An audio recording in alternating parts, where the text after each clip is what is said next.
आपके अपने YouTube channel Verma classes में आपका पुनः स्वागत है। हम क्लास 11 का मैथ्स पढ़ रहे हैं, जिसमें हमने सेट प्रारंभ किया था। पिछले लेक्चर में आपने देखा होगा कि सेट क्या होता है, इक्वल सेट किसको कहते हैं, वॉइड या नल सेट क्या होता है, अलग अलग तरह के प्रश्न हमने देखे थे। आज के लेक्चर में हम उससे आगे बढ़ेंगे और आगे की चीज़ों को समझेंगे।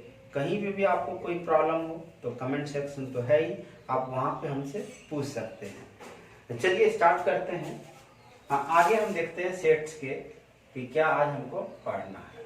ध्यान से देखिए। सबसे पहले आज हमारा जो फर्स्ट टॉपिक है वो है सबसेट के बारे में। आज हमको सबसेट्स जानना है। आखिर ये जो सबसेट्स है, ये सबसेट होता क्या है उसको समझेंगे। तो उसके लिए एक सबसे अच्छा एग्जांपल हम बता रहे हैं। मान लीजिए x कोई एक सेट है, x है स्टूडेंट ऑफ, यहां लिख सकते हैं ऑल स्टूडेंट्स ऑफ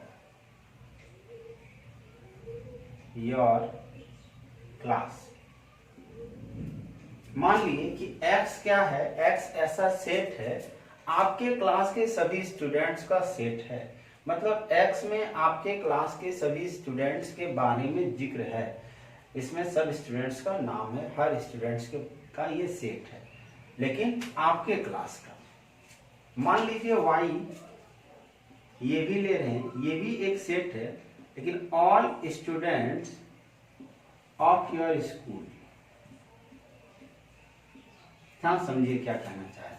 y एक दूसरा सेट है जिसमें all students of your school, जिसमें आपके विद्यालय के सब छात्रों का ये सेट है।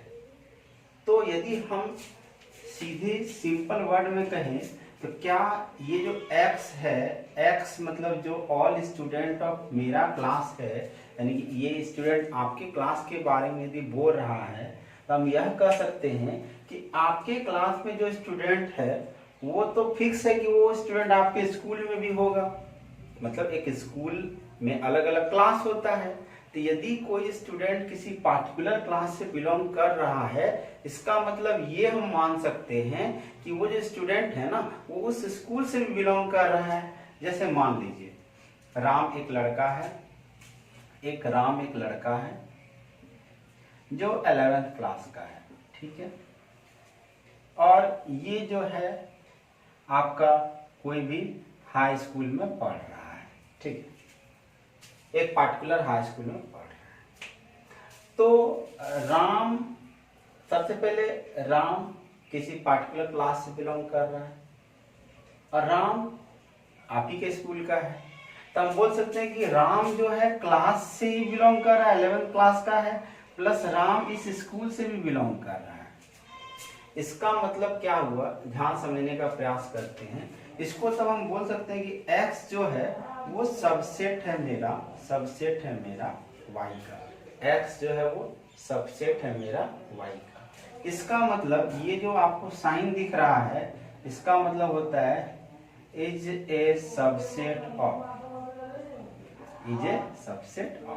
यदि किसी का सबसेट है, सबसेट का सिंपल मतलब है कि कोई एक पार्टिकुलर चीज, मतलब बोल सकते हैं कि एलिमेंट यदि किसी एक सेट का है, एक सेट में जितना भी एलिमेंट है, यदि वो सारा एलिमेंट किसी दूसरे सेट में पाया जाता है, तो हम बोल सकते हैं कि जो पहला सेट है वो दूसरे सेट का क्या है, सबसेट है।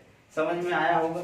तो हम यहाँ पे बोल सकते हैं कि देखिए x है सारा स्टूडेंट आपके क्लास का, तो यदि जो स्टूडेंट आपके क्लास का है, यानी कि वो स्टूडेंट जरूर आपके स्कूल का भी होगा। तो यानी कि x में जितना भी चीज आएगा, x में जितना भी आएगा, राम, श्याम, मोहन, मान लीजिए आपके क्लास का है, तो वो जरूर आपके स्कूल का भी होगा।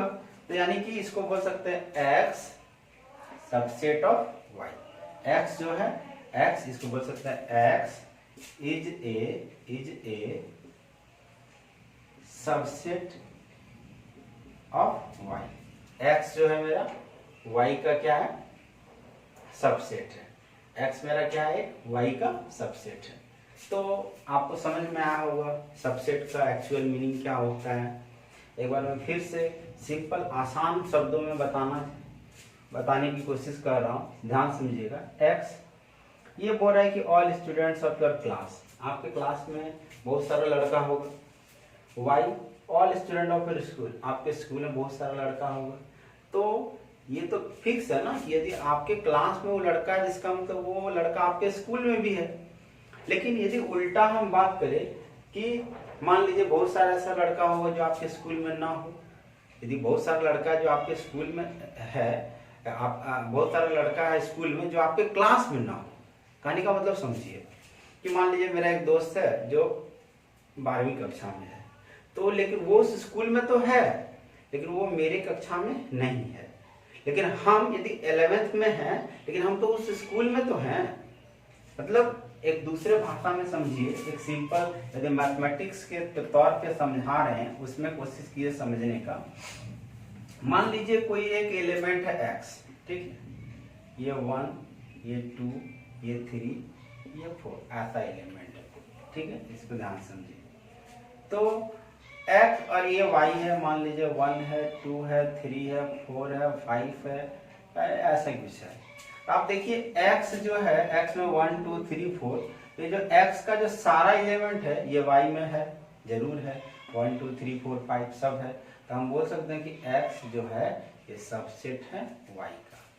आपको समझ में आ गई ये चीज कि क्या होता है सबसेट। अब आगे थोड़ा बढ़ते हैं। सबसेट यदि हम दूसरे भाषा में बोले, ध्यान समझिए, यदि और हम इसको सिंप्लीफाई करने की कोशिश करें, यदि x सबसेट है y का, इसका मतलब क्या हुआ? इसका मतलब हुआ, मान लीजिए कोई एक एलिमेंट है जो x से बिलोंग कर रहा है। कोई एक एलिमेंट था जो किस सेट से बिलोंग कर रहा है? x से बिलोंग कर रहा है। तो a जो एलिमेंट है ना, ये y से भी बिलोंग करेगा, फिक्स है। क्योंकि जब x सबसेट है y का, तो ये कंडीशन जरूर फुलफिल होगा। लेकिन जरूरी नहीं है कि यदि मान लीजिए कोई एलिमेंट a है, ये y से बिलोंग करे, तो जरूरी नहीं है कि a x से भी बिलोंग करे, ऐसा जरूरी नहीं है। ये जरूरी नहीं है, नॉट नेसेसरी, लेकिन ये होना पड़ेगा। तो इसका मतलब होता है सबसेट का। सबसेट का मतलब आपको समझ में आया होगा कि सबसेट होता क्या है। अब थोड़ा आगे ध्यान से समझने की कोशिश करते हैं सबसेट क्या है। देखिए, अब सबसेट यदि मान लीजिए कि x सबसेट है y का, और मतलब बोल सकते हैं कि यदि x का सारा एलिमेंट y में है, एक सिंपल भाषा में लिखे कि if all element of set x are also in set y, but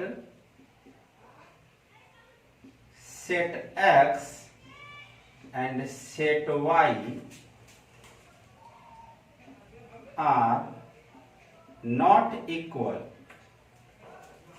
then we can say that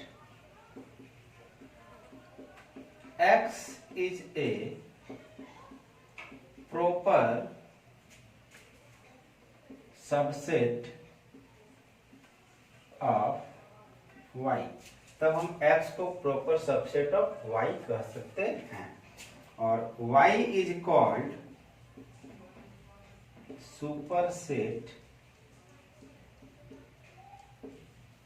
of x।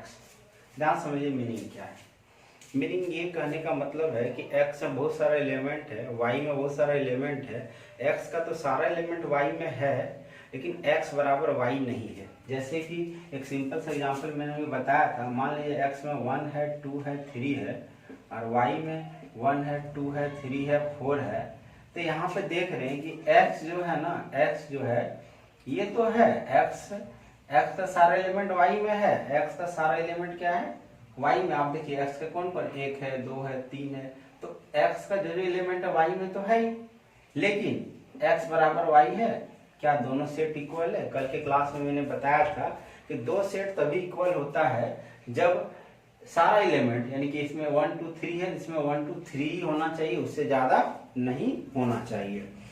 तब ये कंडीशन में हम बोल सकते हैं कि ये कंडीशन में हम तब बोल सकते हैं कि ये क्या है, प्रोपर सबसेट है।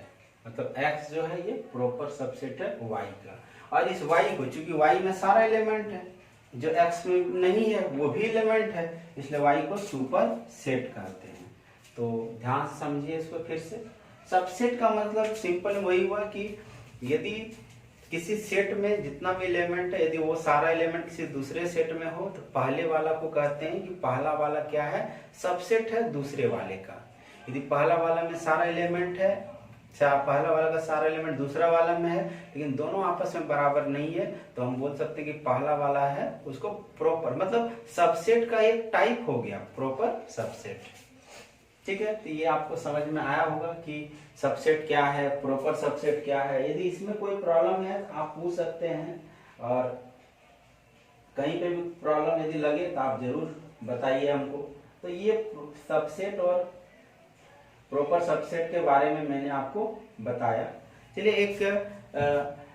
एक नोट भी आप लिख लीजिए कि नोट जो है कि ये जो फाई है इसको एम्पटी सेट भी कहते हैं। Phi is subset of every set. अब फाई जो होता है ना, हर सेट का, कोई भी सेट हो उसका एक सबसेट होता ही है। तो ये चीज आपको याद रखना है कि जब आप मान लीजिए किसी भी सेट का बोलेगा कि क्या पॉसिबल सबसेट है, तो फाई को जरूर इंक्लूड कीजिएगा। तो ये इंपॉर्टेंट है, phi is a subset of every set. चलिए आगे हम एग्जाम्पल के माध्यम से समझने का प्रयास करेंगे कि आखिर ये सबसेट होता क्या है। तो एक एग्जाम्पल लेते हैं, इसको मिटा देते हैं, आपको समझ में आया होगा। एक एग्जाम्पल के माध्यम से समझने का प्रयास करते हैं कि हमने अभी तक क्या पढ़ा। बहुत ही आसान और बहुत ही इंटरेस्टिंग टॉपिक है, आप ध्यान से देखिए, समझ में आपको जरूर आएगा। क्वेश्चन ले रहे हैं, क्वेश्चन है कंसीडर द सेट।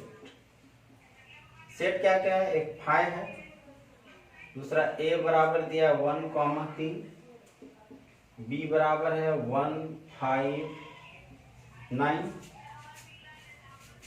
c बराबर है आपका 1 3 5 7 9। अब बोल रहा है कि इंसर्ट करना है आपको, इंसर्ट द सिंबल सबसेट और नॉट सबसेट। काट दे इसका मतलब नॉट सबसेट होता है, between each of the following pair। जैसे कि मान लीजिए पहला है फाई, बी है, दूसरा है ए बी है, तीसरा है ए सी है, और चौथा है बी सी है। ध्यान समझिए क्या बोल रहा है। क्वेश्चन बोल रहा है कि कंसीडर द सेट। सेट को देखिए, पहला सेट फाई, फाई अकेला एक सेट होता है। यदि किसी सेट में एक ही एलिमेंट हो उसको कहते हैं सिंगलटन सेट। याद रखिएगा, यदि सिंगलटन सेट होता है, एक सिंगलटन सेट, यानी the set which contains only one element is known as singleton set। अब क्वेश्चन पढ़ते हैं। क्वेश्चन बोला है कि consider the set, you have to look all the sets, the first is 5, the second is a equal to 1,3, b का value 159, c का value 13597 13579।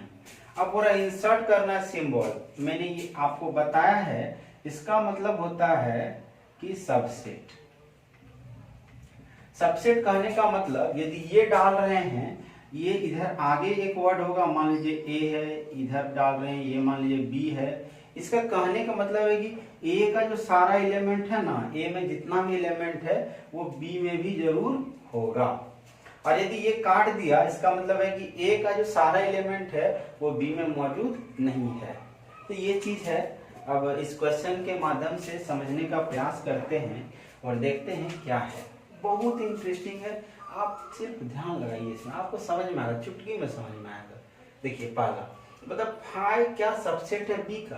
देखिए मैंने नोट में आपको पहले लिखा है कि फाई जो है ना, फाई सबका सबसेट होता है, हर एक सेट का सबसेट होता है। तो ये यानी कि जरूर होगा, फाई क्या होगा, सबसेट होगा। Phi is not a element, phi element में नहीं लेते, फाई सबसेट में। अभी ध्यान समझो फाई क्या है वो भी समझेंगे अच्छे से। ठीक है, दूसरा है कि ए। अब ए का देखिए, ए में क्या है, 1 है 3 है। क्या बी में जब यदि ये सिंबल देना है, इसका मतलब है ए का जो सारा एलिमेंट है वो बी में पाना चाहिए। यदि नहीं होगा तो ये सिंबल देंगे। इसमें देखिए 1 3 है, यहाँ है 1 तो है लेकिन 3 नहीं है, तो यानी कि ये कट गया, पेट इसका काट दीजिए। बहुत उछल रहा था लेकिन फिर भी ए का सारा एलिमेंट बी में है नहीं, तो उसको काट दिए।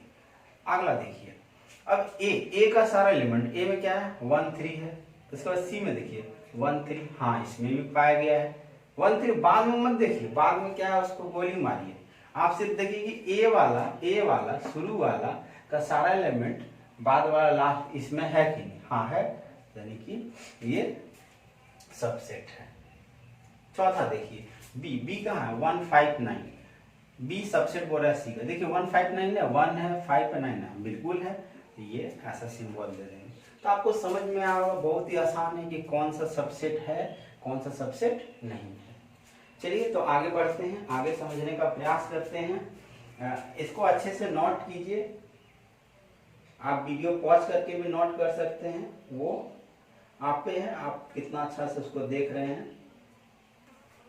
अब देखते हैं अगला टॉपिक। अगला टॉपिक आप लिखिए, इंटरवल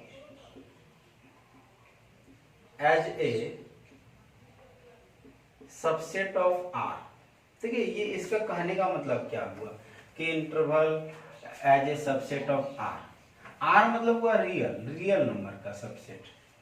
जैसे कि इसमें देखिए कोई भी सबसेट यदि हम बात करें तो वो हम दो तरीके से उसको लिखेंगे। इंटरवल मतलब कि हम किसी चीज के बीच का बात करें, मतलब ए से बी में गए या कुछ भी गए, तो मान लीजिए कि ऐसा इंटरवल जिसमें एंड पॉइंट हो, यानी कि विच कॉन्टेंस एंड पॉइंट। यदि एंड पॉइंट हो उसको कहते हैं क्लोज इंटरवल। क्या कहते हैं, क्लोज इंटरवल। और interval which does not content and point, इसको कहते हैं ओपन इंटरवल। ओपन इंटरवल बहुत ही आसान चीज है, समझने की कोशिश कीजिए। मान लीजिए कोई दो एलिमेंट ले रहे हैं ए और बी, जिसमें कि बी बड़ा है ए से, जिसमें कि बी जो है मेरा वो ए से बड़ा है। तो ए और बी के बीच बहुत सारा एलिमेंट हो सकता है। मान लीजिए ए 5 है बी 10 है, यदि 5 के बीच इंटीजर की बात करें तो हम 6 आएगा, 7 आएगा, 8 आएगा, 9 आएगा। तो एक तरह से बोल सकते हैं कि हम यदि ओपन इंटरवल का बात करें तो एक तरह से ये कह सकते हैं ए कोई एक्स है जो ए और बी के बीच है। देखिए यहाँ पे सिर्फ ग्रेटर है, इसका मतलब हुआ कि ए को कंसीडर नहीं कर रहे हैं। बी लेस है, इसका मतलब हम बी को कंसीडर नहीं कर रहे हैं। मान लीजिए ऐसा रहता, ध्यान समझिएगा, यहाँ इक्वल का चिन्ह है, इसका मतलब देखिए, इसका मतलब हुआ ग्रेटर, इसका मतलब हुआ इक्वल। इसका मतलब हुआ कि x जो है ना वो a से तो बड़ा है, यहाँ इसका साइन मतलब बड़ा, कौन बड़ा, x, और इसका मतलब बराबर है। मतलब x का जो भी वैल्यू है ना वो a के या तो बराबर है या तो उससे बड़ा है। तो ध्यान समझने का प्रयास कीजिए कि मान लीजिए कहीं क्लोज इंटरवल ऐसे दिया है a, b दिया है, ये जो है ये सिंबल जो है, ये सिंबल इस तरह रहेगा, इसको कहते हैं क्लोज इंटरवल। इसको कहते हैं क्लोज इंटरवल। यदि मान लीजिए ऐसा रहता तो इसको कहते हैं ओपन इंटरवल।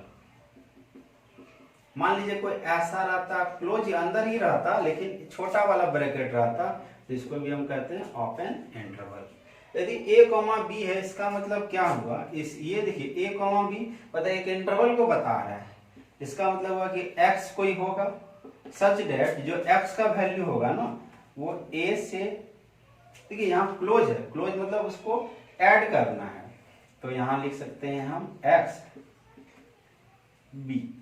इसका मतलब ये हुआ यदि a कॉमा b कहीं लिखा है तो इसका मतलब ये हुआ कि कोई x एलिमेंट है, x एलिमेंट किसके बीच है, a और b के बीच है।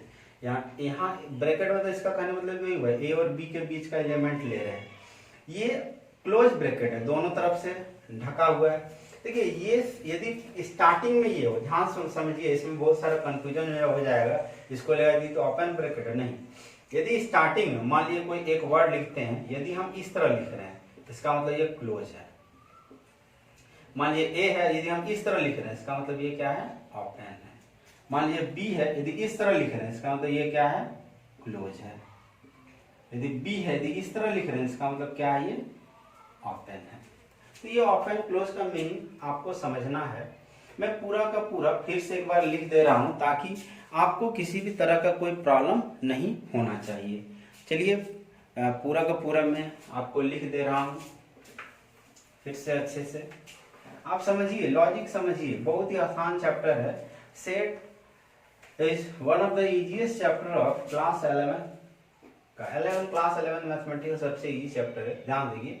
यदि मान लीजिए a कॉमा b है, तो इसका मतलब क्या हुआ कि कोई x एलिमेंट है a कॉमा b, और ये जो ब्रैकेट है ये क्लोज ब्रैकेट है। इसका क्लोज ब्रैकेट का मतलब होता है all element which is found between a and b includes a and b। a और b के बीच पाया गया, उसके साथ a और b को भी इंक्लूड करना है हमको। तो x सच दैट जो a है ये, इसका मतलब ये हुआ कि a कॉमा b मतलब क्या हुआ, देखिए x क्यों लिखे, x इसलिए लिखे क्योंकि a कॉमा के बीच यदि 4, ये मान लीजिए ये है ऐसे 4,8 है, इसका मतलब ये हुआ यदि हम इंटीजर a और b को क्या ले रहे हैं, इंटीजर ले रहे हैं, तो ये क्या हो जाएगा आपका, क्या क्या आएगा इसमें, 4 आएगा, 5 आएगा, 6 आएगा, 7 आएगा और 8 आएगा। ब्रैकेट था ना, ये ओपन क्लोज ब्रैकेट था तो इसलिए 4 को भी लिए, ये भी क्लोज ब्रैकेट था इसलिए 8 को भी लिए, 4 को भी लिए और 8 को भी लिए। तो ये आपको समझना है कि 4 और 8 को क्या लेंगे। और a और b कुछ भी हो सकता है, कोई भी रियल नंबर हो सकता है। यहाँ पे a और b कुछ भी रियल नंबर, क्योंकि हम इंटरवल ले रहे हैं ना, सबसेट ऑफ रियल नंबर का इंटरवल ले रहे हैं। तो आपको ये समझ में आया होगा कि इसका मीनिंग क्या हुआ। मान लीजिए यही ऐसा रहता, देखिए यहाँ से एक तरफ तो क्लोज है, दूसरी तरफ ओपन कर दिए, देखिए यहाँ खुल गया, इसका मतलब हुआ कि x कुछ नहीं कीजिए, जिधर क्लोज है उधर इक्वल टू दोनों लगा दिए, और जिधर ओपन है सिर्फ उसको रहने दीजिए। यहाँ ध्यान से देखिए बी ओपन में है ना, इसलिए इक्वल टू नहीं लगाए।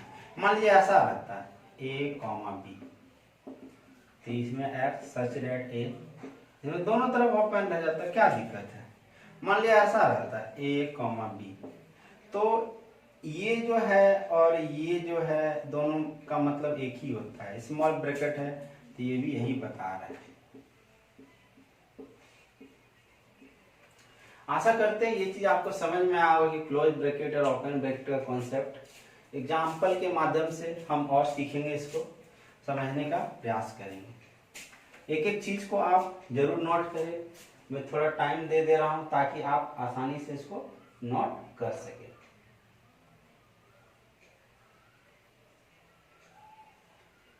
चलिए हो गया होगा आपका। अब आगे समझने का प्रयास करते हैं power set.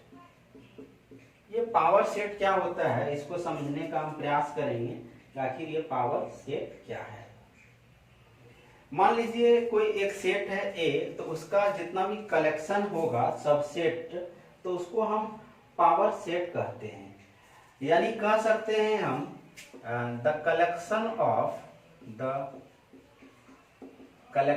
Of all subsets of A set x is known as power set of x. उसको हम क्या कहेंगे? पावर सेट कहेंगे। जितना भी कलेक्शन है, तो आपका जितना भी कलेक्शन है सबसेट, उसको हम पावर सेट कहेंगे। और इसको हम पीए से डिनोट करते हैं, तो इसको पीएक्स से डिनोट करेंगे। ये एक्स है, यदि ए रहता ए, यदि एक्स है तो हम इसको एक्स से डिनोट करेंगे। अब समझते हैं कि कलेक्शन ऑफ पावर सबसेट क्या होता है। हाँ, इसको डिनोट करते हैं। यहाँ पे आप लिख सकते हैं it is denoted by P x. ध्यान समझिए, मान लीजिए कोई एक सेट ले रहे हैं, ए कोई सेट ले रहे हैं 1, 2, एक सिंपल सा ले रहे हैं 1, 2। अब बोल दे कि बताइए ए का कितना सबसेट होगा। तो सबसेट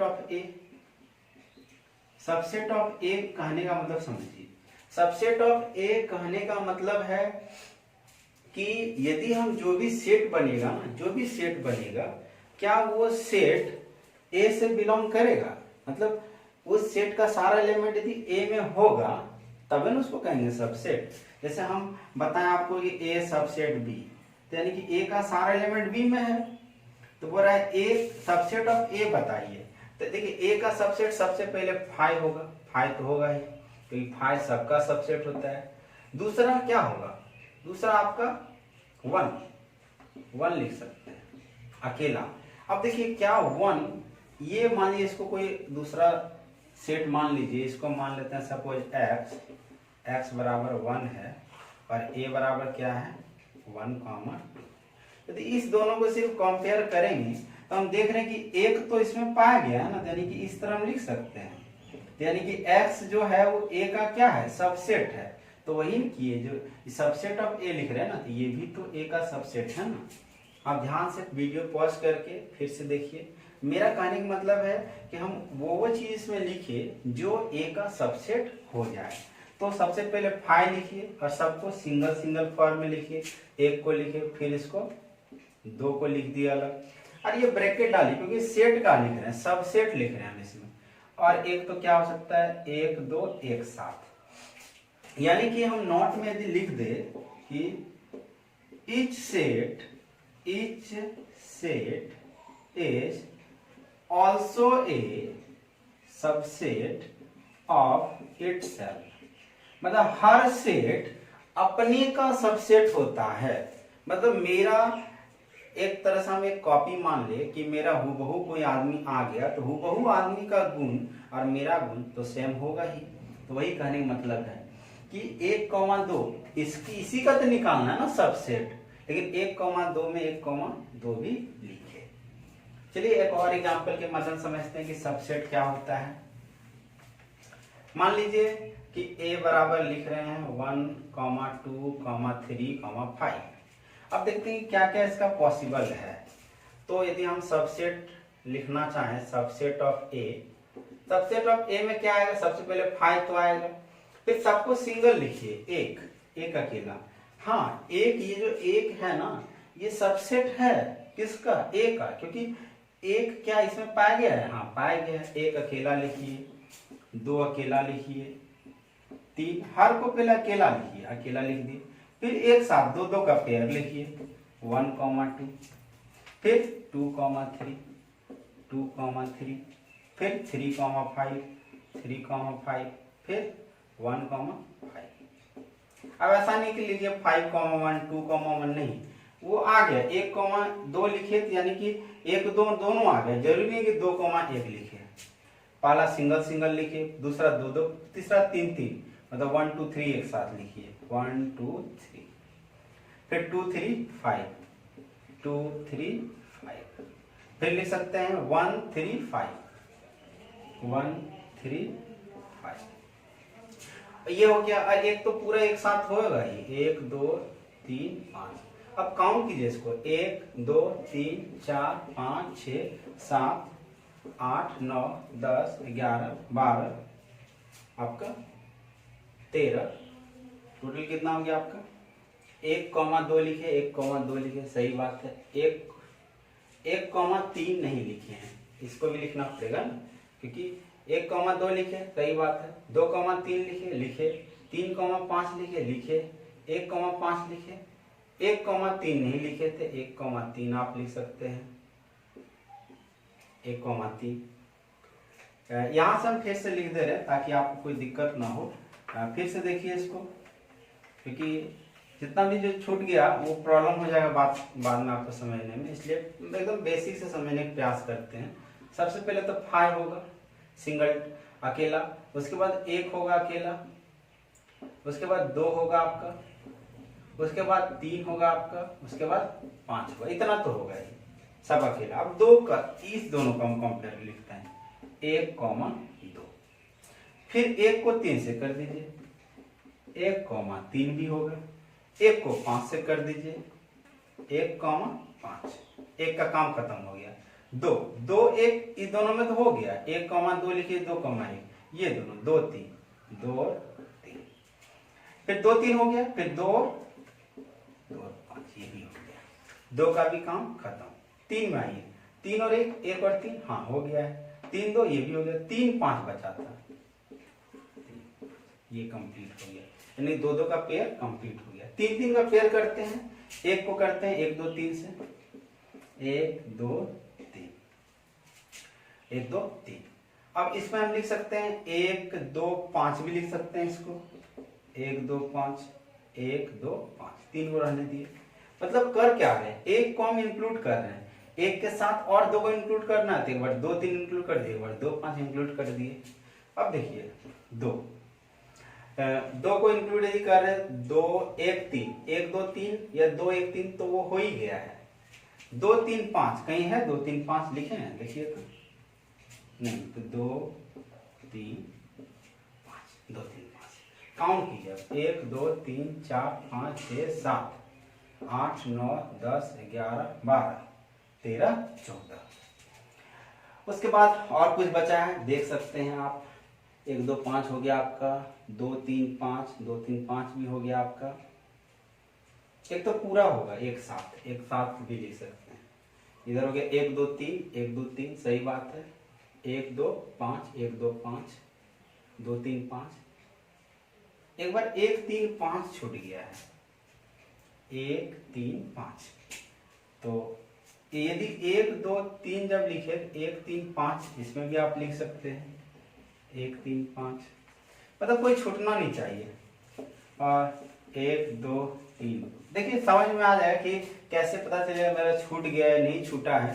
तो कुछ नहीं कीजिए, आप 2 पे पावर n कर दीजिए। जो px का वैल्यू होता है, यानी जो पावर सेट होता है 2 पे पावर n, यानी कि n होता है यहाँ पे n मतलब होता है number of elements in set A. Set ए में कितना एलिमेंट, है 1 2 3 4, 2 पे पावर 4 मतलब 16, तो 16 आएगा ऐसे।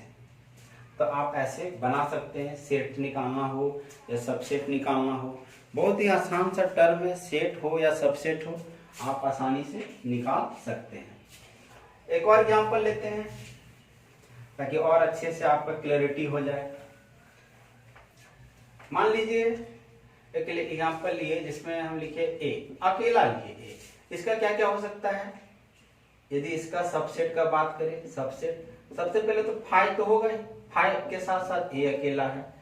अब इसको पावर सबसेट में कितना पावर होगा इसमें, मान लीजिए सबसेट है कोई एक बराबर है, तो पी ए, तो पावर आपको निकालने बोले तो 2 पावर n क्या है, number of element in set.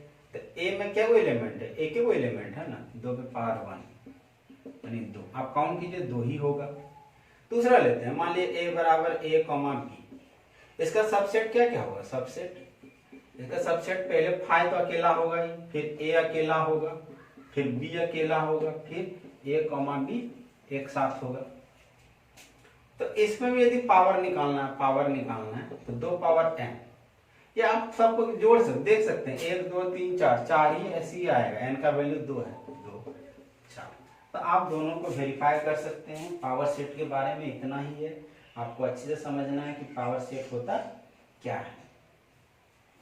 अब ये आपको समझ में आया। अब आगे बढ़ते हैं और समझते हैं यूनिवर्सल सेट के बारे में। यूनिवर्सल सेट, देखिए यूनिवर्सल सेट का मतलब होता है कि वैसा सेट जिसमें सब एलिमेंट हो, यानी कि बोल सकते हैं कि जितना भी कोई भी क्वेश्चन यदि रहा उसमें एक एग्जाम्पल समझिए अच्छे समझने के लिए। मान लीजिए क्वेश्चन के अनुसार से डिपेंड करता है कि यूनिवर्सल सेट कौन ले। मान लीजिए बोल दिया यू एक यूनिवर्सल सेट है और इसमें set of all natural number,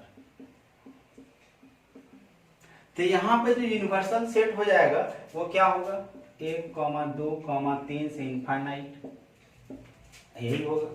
मान लीजिए कोई बोल रहा है ए सेट है, ये सेट ऑफ ऑल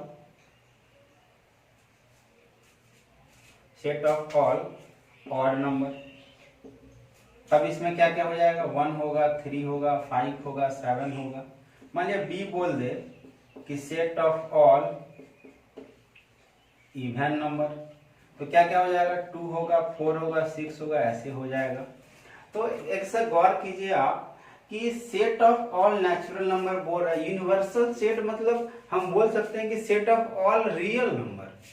यदि हम एक एक्सपेंडेड फॉर्म में बोले तो इस एग्जांपल के तौर पे यूनिवर्सल सेट क्या होगा, set of all natural number. इसी में ऑड नंबर का अलग सेट है, क्योंकि ऑड नंबर सारा ऑड नंबर नेचुरल नंबर में आएगा, सारा इवन नंबर ये जो है ये भी नेचुरल नंबर में आएगा। तो यूनिवर्सल सेट बोल सकते हैं कि set of all real number, जितना भी रियल नंबर है सबका सेट एक तरह से बोल सकते हैं यूनिवर्सल सेट। अब इसको समझने के लिए हमको वेन डायग्राम समझना पड़ता है और हम आगे वेन डायग्राम के मदद से समझेंगे। उसके पहले हम कुछ क्वेश्चन करेंगे और समझने का प्रयास करेंगे कि किस प्रकार के प्रश्न एग्जाम में पूछे जा सकते हैं। तो यदि कोई आपको प्रॉब्लम हो रहा है कहीं पे भी तो आप वीडियो को पॉज कीजिए, वीडियो को आप 1-2 बार देखिए, आपको जरूर समझ में आएगा। क्योंकि पहली बार आप 11 क्लास का मैथ सॉल्व कर रहे हैं। देखिए 10th का मैथ अलग होता है, कुछ 11-12 का मैथ थोड़ा अलग रहता है, लेकिन बहुत ही आसान रहता है। 10th से भी आपको आसान लगेगा, बस इंटरेस्ट जगाइए। और बिना इंटरेस्ट के आपको कोई पता है कि कुछ होने वाला है नहीं। यदि हम साइंस रख रहे हैं तो दिमाग भी मेरा साइंस जैसा रहना चाहिए, मतलब हर चीज के पीछे क्यों जरूर होना चाहिए। तो चलिए आगे समझने का प्रयास करते हैं क्वेश्चन के माध्यम से। क्वेश्चन करेंगे, जितना ज्यादा आप क्वेश्चन कीजिएगा उतना फायदा है आपके लिए, क्योंकि क्वेश्चन ही आदमी को परफेक्ट बनाता है। तो कुछ क्वेश्चन के माध्यम से समझने का प्रयास करेंगे हम कि किस प्रकार के प्रश्न एग्जाम में पूछे जा सकते हैं। तो स्टार्ट करते हैं।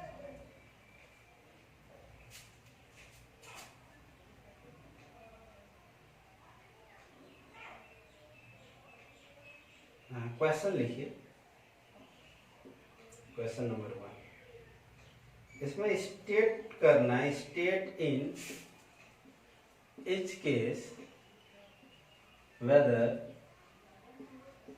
A belongs to B or belongs नहीं, A is subset of B or A is not subset of B।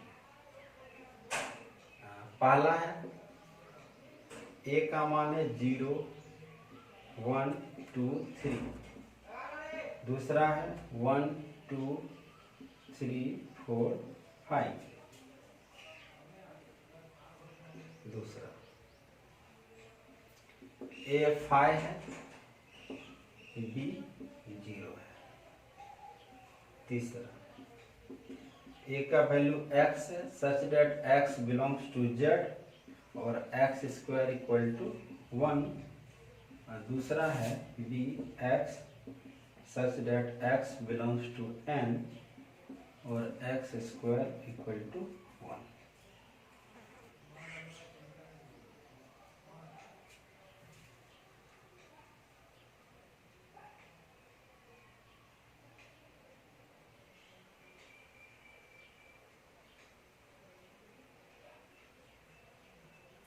चलिए इतना पहले क्वेश्चन करेंगे, उसके बाद हम थोड़ा आगे और बढ़ेंगे क्वेश्चन की तरफ। क्वेश्चन बोल रहा है, अब देखिए बोल रहा है कि ए सबसेट है बी है बी। सबसेट का सिंपल फंडा मैंने बताया था, जो भी एलिमेंट ए में होगा वो एलिमेंट बी में होना चाहिए, तब हम बोल सकते हैं कि ए सबसेट है बी का, अदरवाइज सी बोल सकते हैं। चलिए पहला एग्जांपल को देखें तो बोल रहा है कि ए में देखिए क्या है, 0 है 1 है 2 है 3 है। क्या इसमें सारा एलिमेंट है? 0 तो पहले ही नहीं है। देखिए यहाँ ध्यान है, 0 बिलोंग्स टू ए। 0 जो है ए का मेंबर है, but 0 does not belongs to B. तो हम कह सकते हैं इसीलिए कि ए नहीं होगा सबसेट ऑफ बी, क्योंकि ए का सारा एलिमेंट बी में है ही नहीं। तो कैसे होगा? दूसरा देखते हैं। ए में क्या है? 5 है, बी में 0 है। तो मैंने आपको बताया था 5 जो होता है ना सबका सबसेट होता है। इसमें कुछ 5 जरूर है, आपको दिख नहीं रहा, लेकिन 5, तो इसमें ए बिलोंग्स टू। तीसरा देखिए आप, तीसरा ध्यान समझने की कोशिश कीजिए। तीसरा में इस बार बोल दिया, ये खुद सेट बिल्डर फॉर्म में दिया, पहले इसको बनाते हैं। ए का वैल्यू क्या क्या आएगा? पूरा x का ए का वैल्यू x है। x अब क्या है? x क्या है? इसका x का वैल्यू निकालना है। इसके लिए आगे बढ़ते हैं। मतलब x z है, z मतलब पूर्णांक है। पूर्णांक मतलब प्लस माइनस कुछ भी हो सकता है, इंटीजर है z। और x स्क्वायर इक्वल टू 1। तो x का वैल्यू क्या रखेंगे कि 1 आएगा। तो x का वैल्यू आप यदि 1 रखेंगे तो 1 का स्क्वायर भी 1 आएगा। यदि -1 रखते हैं तो -1 का भी स्क्वायर 1 आएगा। इसके अलावा तो कोई ऐसा संख्या नहीं है जिसका स्क्वायर आपका 1 आएगा। तो ये a में यानी कि क्या है? तो 1 -1 दिया था इस फॉर्म में, कन्वर्ट कर दिया इस फॉर्म में, ताकि अब क्वेश्चन समझने में हमको आसानी होगी। बी उसी तरह फॉर्म में चेंज करेंगे। बी में देखिए x बोल रहे हैं और x नेचुरल नंबर है। नेचुरल नंबर कहने का मतलब ये 1 से शुरू होगा, 1 2 इस तरह जाएगा। अब किसका स्क्वायर 1 होता है? तो यहाँ देखें तो 1 और -1 का स्क्वायर 1 होता है। -1 तो ले नहीं सकते हैं इस बार, क्योंकि x किससे बिलोंग कर रहा है? नेचुरल नंबर से, यानी b का वैल्यू सिर्फ क्या है? 1। तो क्या a का सारा एलिमेंट 1 -1 b में है? नहीं, -1 तो है ही नहीं b में। तो हम लिख सकते हैं कि a is not subset of b। आपको समझ में आएगा, बहुत ही आसान है। आप जितना ज्यादा क्वेश्चन प्रैक्टिस कीजिएगा उतना आपके लिए बेहतर है। कॉन्सेप्ट में बता दे रहा हूँ, क्वेश्चन प्रैक्टिस करना आप पे है। नहीं बने तो आप जरूर पूछ सकते हैं हमसे, आपके लिए अवेलेबल है। यदि कभी भी प्रॉब्लम हो तो आप पूछ सकते हैं। चलिए आगे बढ़ते हैं और आगे के क्वेश्चन को करने का प्रयास करेंगे। क्वेश्चन नंबर 2 लिखिए आप लोग भी। क्वेश्चन नंबर 2 में बोलता है कि एग्जामिन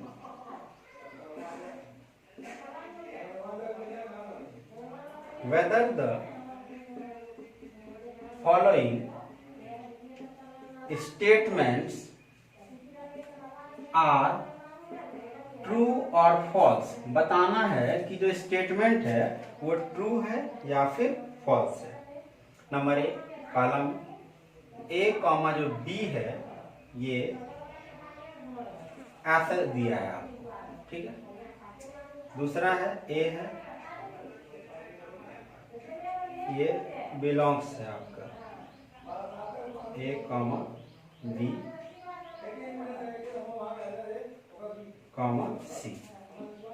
तीसरा है आपका 5 है, बिलोंग्स कर रहा है ए बी सी।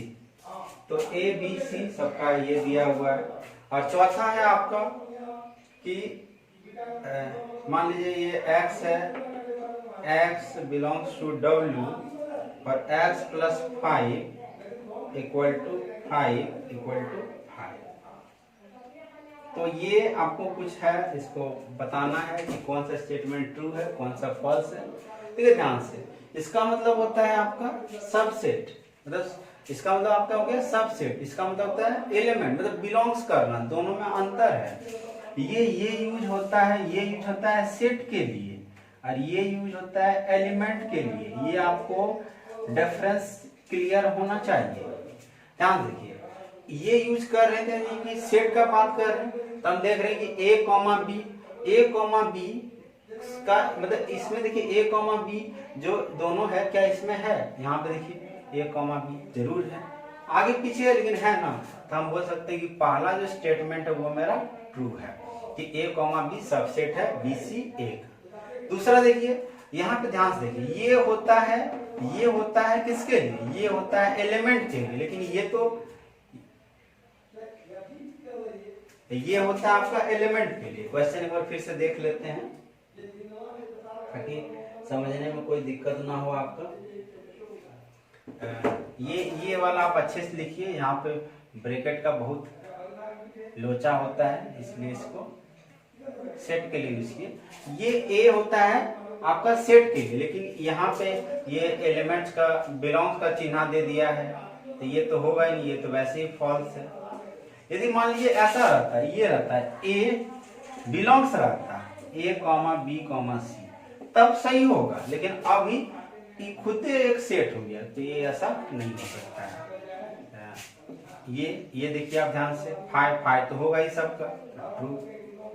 इसको देखिए, इसमें पहले आप इसको निकालिए कि इसमें यदि कोई एलिमेंट आ रहा है, यदि कुछ 5 मतलब कोई एलिमेंट नहीं, लेकिन यदि इसमें एलिमेंट आ रहा है तब तो गलत है ना।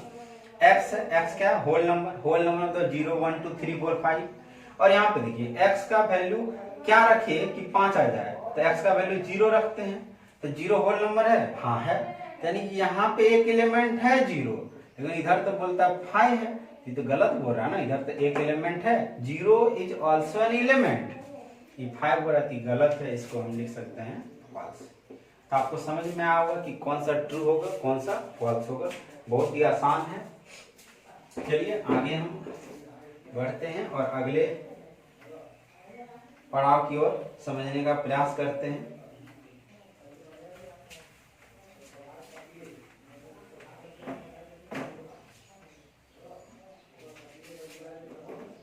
क्वेश्चन लिखिए आप लोग भी। क्वेश्चन है कि write down all subsets of each of the following set. सारा सबसेट लिखना आपको। पहला ए बराबर है सिर्फ ए, दूसरा बी बराबर है ए कॉमा बी, तीसरा डी बराबर है -1 कॉमा 0 कॉमा 1, और चौथा मान लीजिए ये सी है और ये डी है 2, और ये अंदर में ही आपका सेट में 3। तो इतना है आपको समझने का है कि कैसे इसको हम लेंगे। पहला है कि सबसेट ऑफ ए का जो सबसेट है, ये इसका सबसेट निकालना, पहला का हम ले रहे हैं सबसेट ऑफ ए का सबसेट क्या होगा, अकेले 5 होगा ही, उसको एक ही एलिमेंट ए। ऐसे भी देख सकते हैं, फार्मूला क्या होता है 2 पावर n टोटल निकालना है, तो इसमें कितना एलिमेंट है, एक वो एलिमेंट है ना, 2 पावर 1 2 2, तो वैसे ही आ गया। दूसरा देखिए, दूसरा ए कॉमा बी 2 एलिमेंट है, 2 का स्क्वायर 4 होना चाहिए, तो इसका सबसेट क्या होगा, सबसेट ऑफ बी का सबसेट क्या होगा, सबसे पहले 5 होगा, फिर एक ए अकेला होगा, फिर बी अकेला होगा, फिर ए कॉमा बी होगा। तो ये आपको समझ में आया होगा। चलिए अगला देखते हैं सी का। सी में 3 है तो 2 पे पावर क्यूब कर दीजिए, 8 आएगा। देखते हैं 8 आता है कि सबसेट ऑफ सी का सबसेट ऑफ सी का सबसेट एक तो 5 होगा, सबका अकेले अकेले ले लीजिए, -1 0 1 अकेले के लिए लीजिए, अब दो दो करके लेंगे, -1, -0, -1, -1 और एक क्या हो जाएगा आपका 0, 1। अब तीनों एक साथ ले लीजिए, -1, 0, 1 काउंट कीजिए, 1 2 3 4 5 6 7 8 आपका आ गया। तो समझ में आया होगा कि कैसे लिखना है।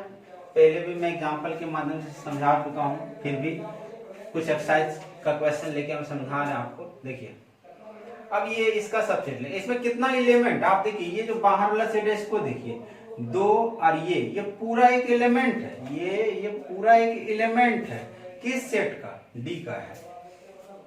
तो ध्यान से देखिए इसको, ध्यान समझने का प्रयास करेंगे। तो एक तो पहला 5 होगा ही, दूसरा 2 होगा, तीसरा 3, एक बाहर वाला ब्रैकेट तो रहेगा ही, ये ब्रैकेट तो हम सब अलग अलग एलिमेंट के लेते हैं, और एक तो पूरा रहेगा आपका। तो आप इसको बार बार देखिए, आपको समझ में जरूर आएगा कि क्या मैंने अभी आपको बताया है।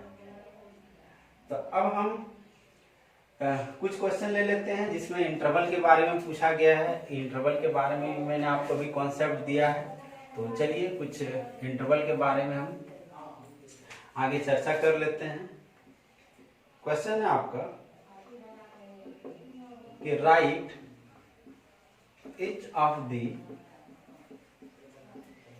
Following interval in the set builder form.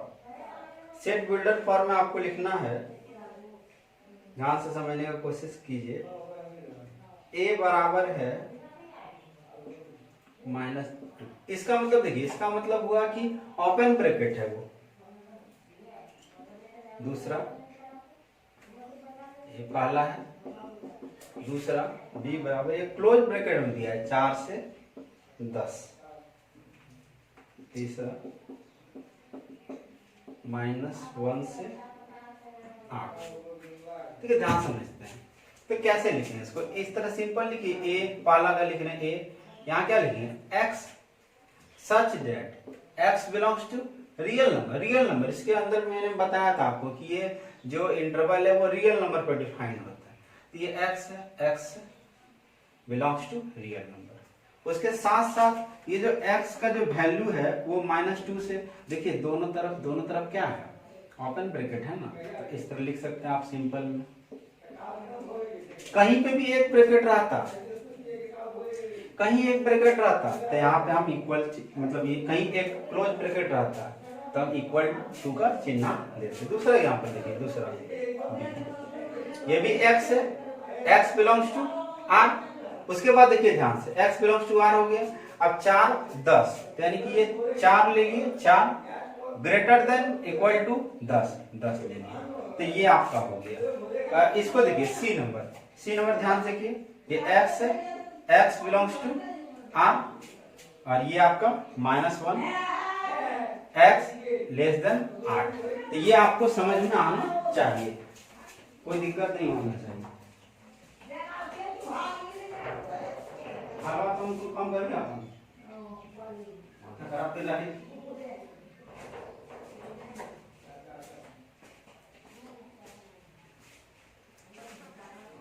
तो ये आपको समझ में आया होगा।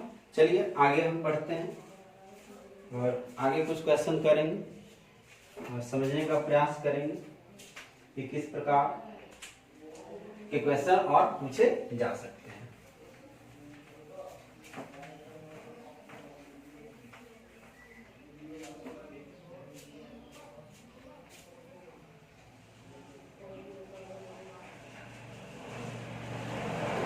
एक हम पीए और एनपीए भी निकाल लेते हैं ताकि आपको कोई दिक्कत नहीं होना चाहिए। पावर सेट भी निकाल लेते हैं कि इफ ए बराबर A B C find P A. तो ये पावर सेट पूरा आपको सबसेट कलेक्शन लिखना है उसका, और एन यदि पी ए बोलेगा तो यानी कि सिर्फ नंबर लिख देना आपको। ठीक है, ध्यान से पी ए बोल रहा है, पीए बोल रहा है तो जितना भी पावर सेट आएगा सब लिखिए, एक सेट के अंदर लिखिए, समझे कि ये क्या हो गया पावर सेट। इस सेट के अंदर जितना भी सबसेट आता है ना इस सेट के अंदर लिख देते हैं। तो एबीसी का सबसेट क्या होगा, पहला 5 होगा, दूसरा ए होगा, तीसरा बी होगा, तीसरा सी होगा, तीसरा ए कॉमा बी होगा, बी कॉमा सी होगा, ए कॉमा सी होगा और ए बी सी साथ में होगा। अब यदि पूछ दे एन पी ए मतलब नंबर पूछ दे नंबर, तो आप काउंट कर सकते हैं 1 2 3 4 5 6 7 8 या 2 पे पावर एन लिख सकते हैं। 2 पावर कितना है 3, तो फिर भी आपका 8 आएगा। तो ये कुछ क्वेश्चन था इससे रिगार्डिंग। अब हम थोड़ा आगे बढ़ते हैं और आगे समझने का प्रयास करते हैं कि क्या इसमें पढ़ना है। और यहाँ तक आप अच्छे से कॉपी में उतारिए और जो भी बुक है आपके पास उस बुक से बनाने का प्रयास कीजिए, आपको जरूर समझ में आएगा। अब हम आगे देखते हैं और आगे एक एक चीज को समझेंगे। अब आते हैं वेन डायग्राम से, वेन डायग्राम के बारे में जानेंगे। हमारा अगला टॉपिक है वेन डायग्राम। हम वेन डायग्राम के बारे में देखेंगे, एक एक चीज जानेंगे वेन डायग्राम का। तो आप ही हेडिंग डाल लीजिए वेन डायग्राम। देखिए वेन डायग्राम में मेरे पास एक होता है यूनिवर्सल सेट। यूनिवर्सल सेट को हम रेक्टेंगल से लिखते हैं। यदि रेक्टेंगल है, रेक्टेंगल के अंदर 1 2 3 5 कुछ भी हो तो वो हो गया आपका यूनिवर्सल सेट। और कोई भी एनी सेट यदि रहा तो एनी सेट को रिप्रेजेंट करने के लिए हम सर्किल का यूज करते हैं। ये कोई सेट है, एनोनिमस सेट, कुछ भी हो सकता है। मान लीजिए सेट ए है, ये सेट बी है, ये मान लीजिए कोई एक सेट बी है। तो यदि इस तरह यूनिवर्सल सेट है तो रेक्टेंगल से लिखेंगे, उसके अलावा कोई भी सेट है तो उसको हम सर्किल से लिखेंगे।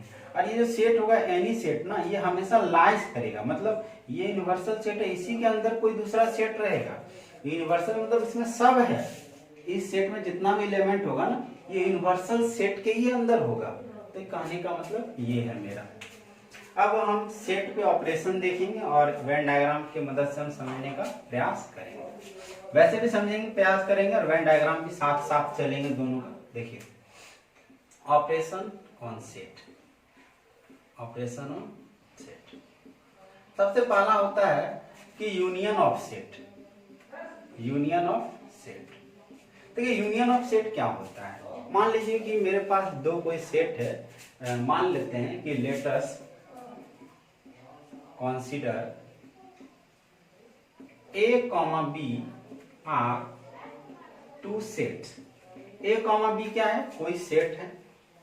तो यदि यूनियन निकालना है ए कॉमा बी का, तो union of A and B are क्या होगा, union of A comma B are all elements of set A and set B।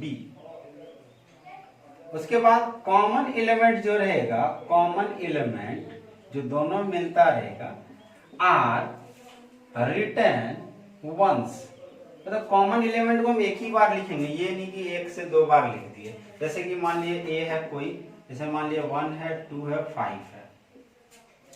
कोई बी सेट है, इसमें 2 है 5 है 8 है 9 है। तो यदि ए यूनियन का सिंबल होता है ये यदि यू जैसा रहे तो इसको कहते हैं यूनियन। बोलते हैं ए यूनियन बी, तो ए का सारा एलिमेंट कौन है, 1 है 2 है 5 है। बी का भी सारा एलिमेंट, बी में देखिए 2 तो एक बार लिख दिए, इसे 2 नहीं लिखेंगे, 5 लिख दिए नहीं लिखेंगे, 8 और 9। तो ये जो होगा ये ए यूनियन बी होगा। तो इसमें कोई दिक्कत नहीं होना चाहिए आपको कि ए यूनियन बी कैसे होगा। इसी को यदि हम वेन डायग्राम की मदद से समझने का प्रयास करें, यदि इसी का हम वेन डायग्राम बनाएं तो कैसे बनेगा सो देखिए। वेन डायग्राम बनाने के लिए क्या करेंगे हम, ये पूरा ये तो यूनिवर्सल सेट होगा, एक सेट है ये और ये एक सेट। बीच वाला जो है ना कॉमन एलिमेंट लिखा जाएगा, बीच वाला जो होगा वो कॉमन एलिमेंट होगा। ये ए है, ये बी है। दोनों में कॉमन कौन है? 2 और 5 है, यानी कि 2 5 यहाँ पे होगा। इधर 1 है, 1 इधर क्या है आपका 8 9। तो ये वेन डायग्राम की मदद से हम लिखते हैं। तो अभी समझिए सिर्फ यूनियन ऑफ सेट क्या है, वेन डायग्राम का एक एक चीज समझाएंगे हम। वेन डायग्राम से क्वेश्चन बहुत ही आसान हो जाता है। पहला तो यूनियन ऑफ सेट, दूसरा है आपका इंटरसेक्शन, इंटरसेक्शन ऑफ सेट। क्या होता है कि इसमें भी मान लीजिए कि इंटरसेक्शन को लिखने का तरीका है उल्टा कर दीजिए इसको, इसका मतलब इंटरसेक्शन। तो A comma B two set है, ऑल एलिमेंट ऑफ, इसमें क्या होगा कि common element of set A and set B, दोनों में जो कॉमन होगा ना उसको कहेंगे हम, जिस तरह यही एग्जांपल है ए इंटरसेक्शन बी। तो आप गौर कीजिए दोनों में कॉमन कौन कौन है? 2 कॉमन है, हाँ 2 है, 5 है, 5 है, 2 और 5 ही है। तो 2 और 5 क्या हो गया? इंटरसेक्शन। यूनियन मतलब कि ए का भी एलिमेंट लेंगे, बी का भी एलिमेंट लेंगे, लेकिन जो रिपीट कर रहा है उसको एक बार लेंगे। इंटरसेक्शन का मतलब कि दोनों में जो कॉमन है उसको लिया जाता है। अब वेन डायग्राम के मदद से हम समझते हैं कि एक एक चीज की इंटरसेक्शन क्या होता है, यूनियन क्या होता है। देखिए ध्यान से, सबसे पहला हम यदि ए यूनियन बी है, तो यदि कोई एक वेन डायग्राम बना रहे हैं, ये वेन डायग्राम बना रहे हैं, तो ये पूरा का पूरा क्या है? यू है। इसी के अंदर क्या होगा? ए होगा, इसी के अंदर क्या होगा? बी होगा। ये ए होगा, ये बी होगा। तो ए यूनियन बी कहने का मतलब है कि ए का एलिमेंट सारा लेना है, बी का भी एलिमेंट सारा लेना है। मतलब ये रंगा भाग हमको एक तरह से चाहिए। क्या चाहिए? एक तरह से रंगा भाग चाहिए। अब इसको हटा दिए, यूनियन को हटा दिए, कोई दिक्कत नहीं। तो ए यूनियन बी का कहने का मतलब सिंपल में तात्पर्य ये हुआ कि ए का सारा एलिमेंट और बी का सारा एलिमेंट। अरे बीच वाला भाग तो एक ही बार आएगा, तो ये पूरा ए बी पूरा रहेगा, तो इसको हम कहेंगे यूनियन। दूसरा बोल दे ए इंटरसेक्शन बी, तो दोनों में कॉमन भाग ए और बी में, ये ए है, ये बी है। ए और बी में कौन कॉमन दिख रहा है? ये भाग कॉमन दिख रहा है, तो इसको हम कहते हैं ए इंटरसेक्शन बी। तो सबका सिंबल याद रखना है, ए यूनियन बी मतलब पूरा ए का भी भाग ले रहे हैं और पूरा बी का भी भाग ले रहे हैं। ए इंटरसेक्शन बी मतलब सिर्फ बीच वाला कॉमन भाग ले रहे हैं। मान लीजिए रहता ए माइनस बी, मतलब ए को लेना है, बी को नहीं लेना है। तो ध्यान से देखिए कौन भाग ए है।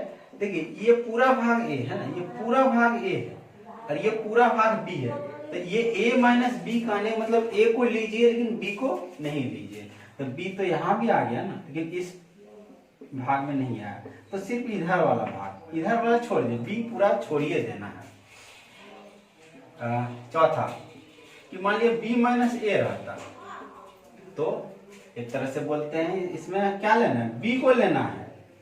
हाँ, इसमें b को लेना है, a को नहीं लेना है।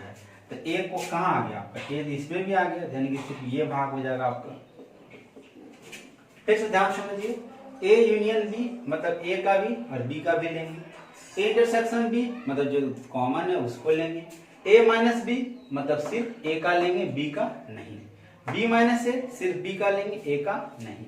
तो ये चीज था। अब आगे बढ़ते हैं और समझने का प्रयास करते हैं। बहुत ही आसान चीज है, देखिए ध्यान से। एक बड़ा सा फिगर बनाते हैं, इसी में समझने का प्रयास करते हैं हम। मान लीजिए ये ए है, ये क्या है आपका? बी है। ये जो पोर्शन है अंदर वाला क्या है? कॉमन वाला है ना। तो ए इंटरसेक्शन बी।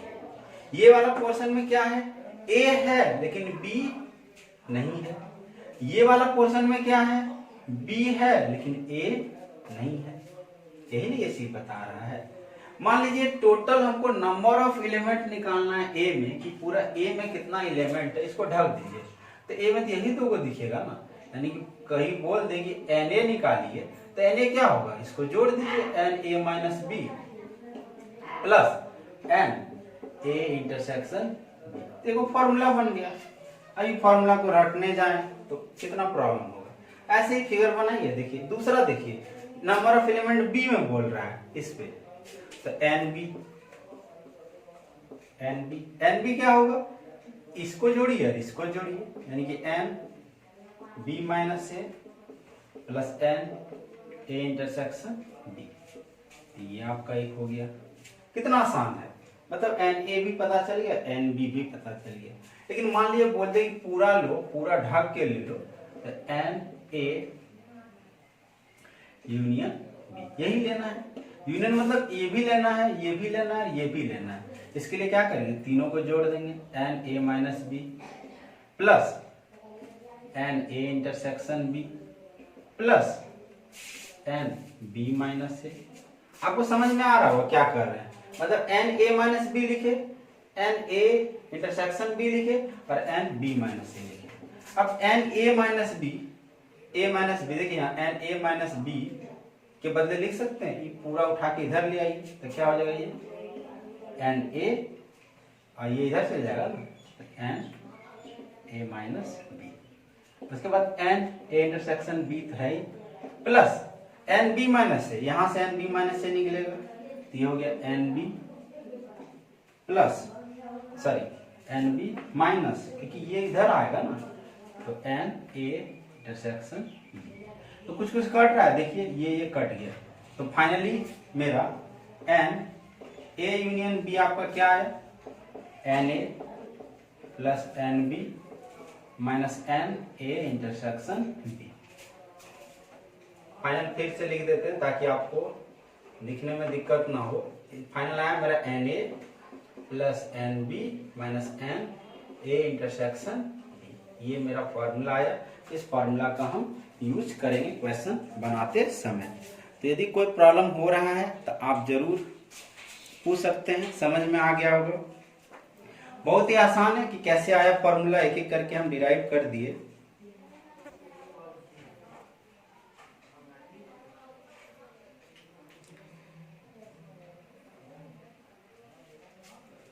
तो ये था। अब इसके आगे हम देखते हैं, आगे समझने का प्रयास करते हैं। ये तो ये हो गया आपका।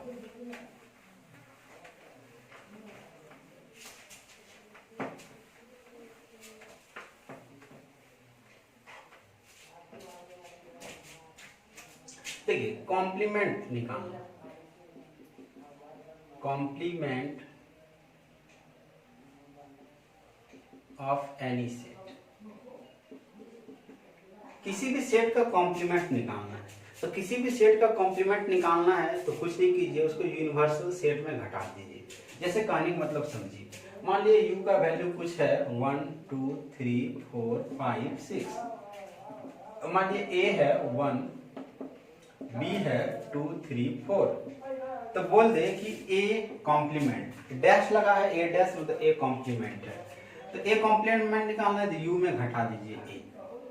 तो देख लीजिए u में a को घटा देना, u में a को, एक डैश का मतलब कि a नहीं होना चाहिए। a डैश का मतलब a में 1 है तो a डैश में 1 नहीं होगा, मतलब जो a में होगा ना, a डैश का मतलब जो a में होगा वो a डैश में नहीं होगा। तो यूनिवर्सल से इसको घटा दीजिए। इसमें क्या है 1 2 5, तो एक ही है ना, एक हटा दीजिए, एक यहाँ पे एक हटा दीजिए, उसके बाद जो बचा उसको लिख दीजिए। ठीक है, मान लीजिए बी डैश रखा तो बी वाला 1 2 3 4 हटा दीजिए, उसके बाद इसी तरह कर देंगे इसको u माइनस बी। u में क्या है 1 है, 2 3 4 तो लेना ही नहीं है, 5 है और 6। मतलब बहुत ही आसान है, a कॉम्प्लीमेंट और b कॉम्प्लीमेंट। तो देखिए मान लीजिए कि इसको एक बार और कॉम्प्लीमेंट कर दें, ध्यान समझिए। a डैश क्या है 2 3 5 6, फिर इसमें u में घटा देंगे ना a डैश, तो u में a डैश को घटाइए। तो यदि u में इस पूरे में इसको घटा देंगे तो फाइनली a ही आ जा रहा है। तो ये देख रहे हैं कि ये किसके इक्वल है a। तो मतलब सिंपल कहने का मतलब कि यदि किसी का 2 बार कॉम्प्लीमेंट कीजिएगा तो वापस क्या होगा, वही लौट के आ जाएगा। तो किसी भी चीज का कॉम्प्लीमेंट निकालना हो तो ऐसे निकाल सकते हैं। तो चलिए एग्जांपल के माध्यम से अब समझेंगे कि हमने क्या क्या अभी तक पढ़ा और कैसे सॉल्व होगा, एक एक क्वेश्चन को करेंगे। तो क्वेश्चन लिखिए और क्वेश्चन समझने का प्रयास करते हैं।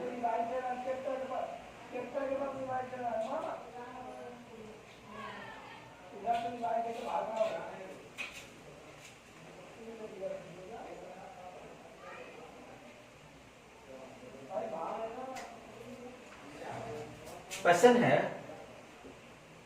कि if a equal to a comma b comma c comma d comma e comma f, b equal to c comma e comma g comma h, c equal to a comma e comma m comma n, तो find क्या क्या निकालना है। पहला a union b निकालना है, दूसरा B union C निकालना है, तीसरा C इंटरसेक्शन A, तीसरा B यूनियन C निकालना है, चौथा C इंटरसेक्शन A निकालना है, और पांचवा आपका A इंटरसेक्शन B निकालना है। ध्यान से समझने की कोशिश कीजिए।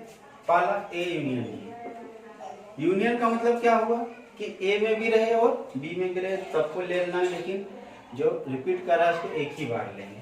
ए में कौन कौन है, ए में सारा है, सारा उतार दीजिए, A B C D E F. B में सी लिए हैं इसमें कहीं, हाँ लिए हैं, नहीं लिखेंगे। ई हाँ लिए नहीं लिखेंगे, जी लिखेंगे, एच लिखेंगे, बस हो गया। बहुत ही सिंपल है, इसमें कुछ करना ही नहीं है। दूसरा देखिए, बी यूनियन है, पहले बी का सारा लिख लीजिए, सी ई जी एच। उसके बाद सी में आइए, सी में ए है यहाँ पे, नहीं ए लिखिए। ई हाँ ई लिख लिए, तो दोबारा लिखना नहीं है। एन और एन तो है ही, तो एन लिखना ही नहीं है। समझ में आओ। तीसरा देखिए, इसको दो बार लिख दिए हैं, छोड़ दीजिए इसको। सी इंटरसेक्शन ए, इसमें क्या होगा, सी इंटरसेक्शन ए। इंटरसेक्शन मतलब जो सी और ए में कॉमन है, सी और ए को कॉमन, ए हाँ ए है, ए लिख दिए।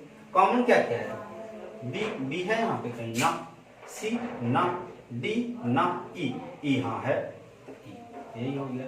तो इंटरसेक्शन मतलब कॉमन है। फिर उसी तरह ए इंटरसेक्शन बी, तो ए और बी में कॉमन देखिए, ए और बी में ए है ना, बी ना, सी है, सी लिख दिए। डी नहीं है, ई है, तो सी और ई ऐसे बना सकते हैं आप कि इंटरसेक्शन यूनियन कॉमन लेके बना सकते हैं। तो आपको समझ में आया होगा। चलिए कुछ और एग्जांपल के माध्यम से समझने का प्रयास करेंगे। बहुत इजी चैप्टर है। इसके बाद एक और लेक्चर होगा जिसमें ये चैप्टर पूरी तरह से आपका कंप्लीट हो जाएगा। आगे देखते हैं।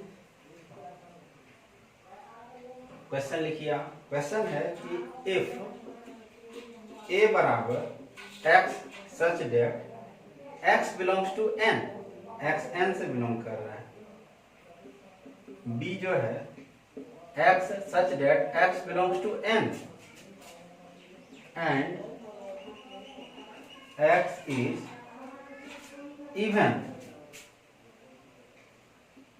सी जो है X such that X belongs to N and X is odd,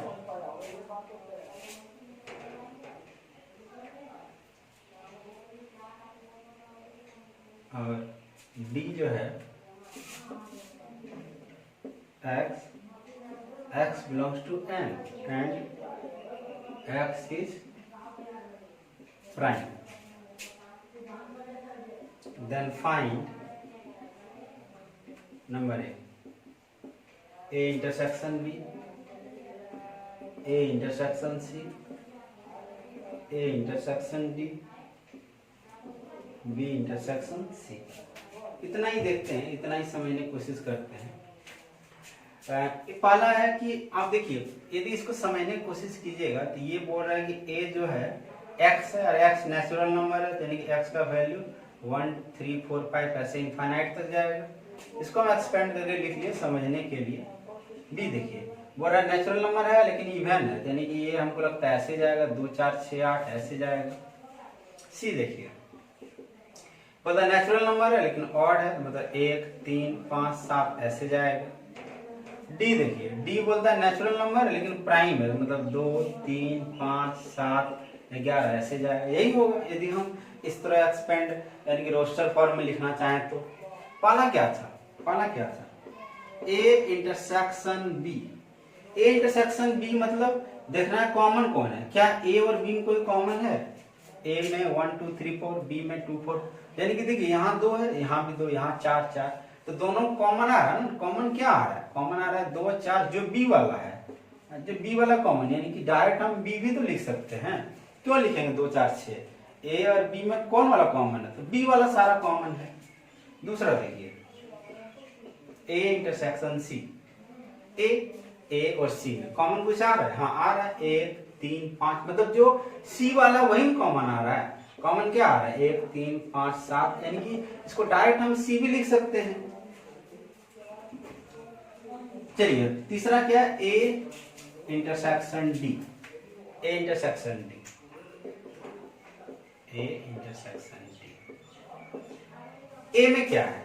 ए में 1 2 3 4, डी में क्या है? 2 3। तो यदि इस दोनों में यदि इंटरसेक्शन निकाले तब तो यही सब कॉमन आएगा। कॉमन क्या आएगा? वही आएगा 2 3 5 7 11, यही कॉमन आएगा। यानी कि इसको हम डायरेक्ट क्या लिख सकते हैं? डी लिख सकते हैं। डी वाला ही सारा आ रहा है तो डी लिख दीजिए डायरेक्ट। एक लास्ट है बी इंटरसेक्शन सी। बी कहाँ है?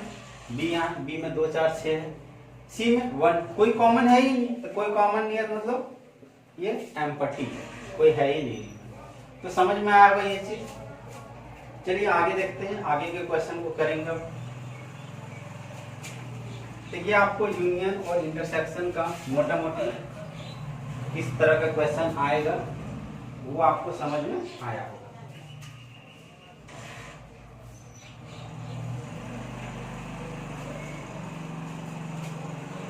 चलिए क्वेश्चन लेते हैं। इफ u बराबर 1 2 3 4 5 6 7 8 9 है।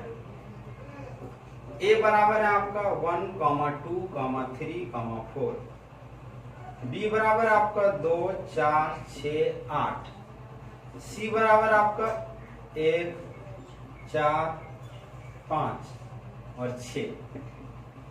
तो आपको निकालना है, पहला a डैश निकालना है, दूसरा b डैश निकालना है, कॉम्प्लीमेंट निकालना है मतलब, तीसरा c डैश निकालना है, चौथा a यूनियन b डैश निकालना है।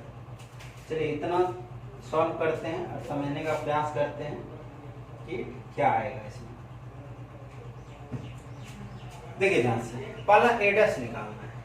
तो a डैश का मतलब क्या हुआ? a डैश का मतलब हुआ कि u माइनस ए, u में a को घटा दीजिए।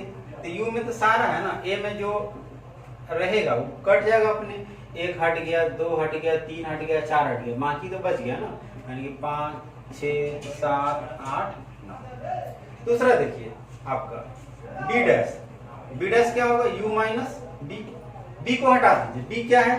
2 4 6 8, तो एक तो रहेगा, एक रहेगा, 2 हटा दिए, 3 रहेगा, 4 फिर 5 रहेगा, फिर आपका 7 रहेगा, फिर आपका 9 रहेगा। तो डी डैश हो गया।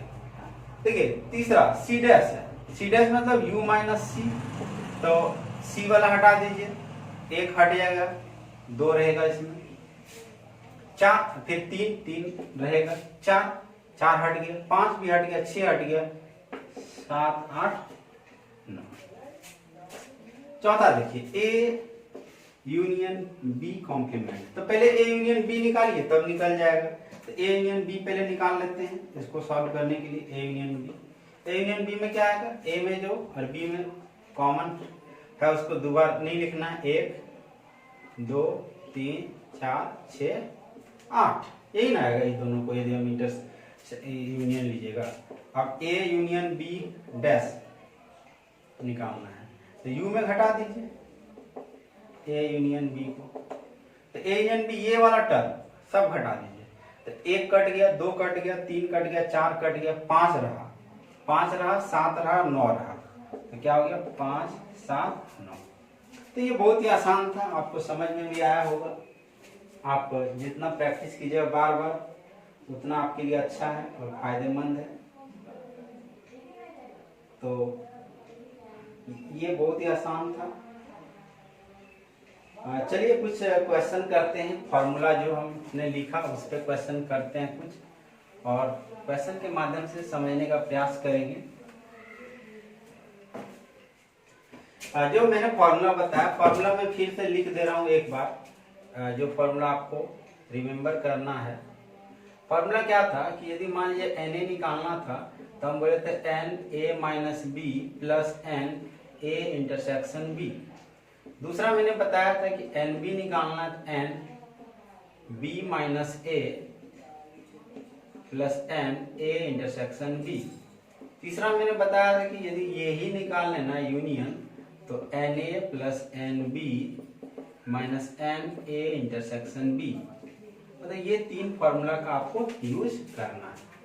तो क्वेश्चन लेते हैं, क्वेश्चन के माध्यम से समझने का प्रयास करते हैं। क्वेश्चन है कि if A and B are two sets such that Na बराबर 37, Nb बराबर 26 एंड Na यूनियन B बराबर 51, फाइंड Na इंटरसेक्शन B। देखिए Na दिया है, Nb दिया है, N यूनियन B, सिंपल से फॉर्मूला लगा सकते हैं, आप बना सकते हैं। इसमें फॉर्मूला बैठाइए, फॉर्मूला में जो जो दिया है उसको लिख दीजिए, तुरंत आ जाएगा। और क्या, इसमें बहुत आसान है। Na यूनियन B दिया है, हाँ दिया है 51 लिखिए। Na दिया है 37 दिया है। Nb दिया है 26 दिया है, और यही निकालना है, रहने दिए। अब देखिए ये 51 हुआ, ये 713 हो गया, 3 5 63 हो गया ये आपका, और Na इंटरसेक्शन B। इसको इधर ले आते हैं तो Na इंटरसेक्शन B क्या होगा, 63 माइनस 51, यानी कि फाइनली क्या आ गया 12 आ जाएगा। तो ये फॉर्मूला के माध्यम से आप बना सकते हैं। आशा करते हैं पूरा लेक्चर आपको समझ में आया होगा। तो हम अगले क्लास में इसके आगे वाला पोर्शन देखेंगे, और नेक्स्ट लेक्चर में ये पूरा मेरा चैप्टर कंप्लीट हो जाएगा। आप ज़्यादा से ज़्यादा क्वेश्चन बनाइए। तो मिलते हैं अगले क्लास में।